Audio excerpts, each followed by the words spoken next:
Все плавает.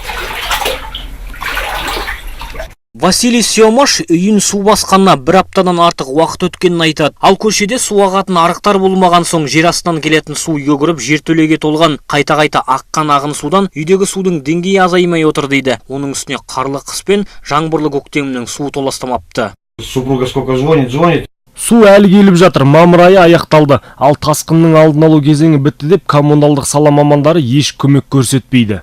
Сорақысы сол, бұл жағдай жылда көктем мезгілінде қайталанады екен. Ал биыл тіптен жаздың алғашқы күндер жақындап қалса да судың деңгейі түсер емес. Бұдан басқа тағы бірнеше үй тұрғындар да осындай күйге жетеміз бе деп қорқады. Өйткені судың деңгейі көтеріліп, баспаналарына қауіп төндіре бастаған. Көріп тұрғанымызда үйдегі мына қондырғының суды тартып алуға мүлде әлі жетпей жатыр. Өйткені ағып келіп жатқан судың мөлшері тартып алуынан мүлде жоғары болып отыр.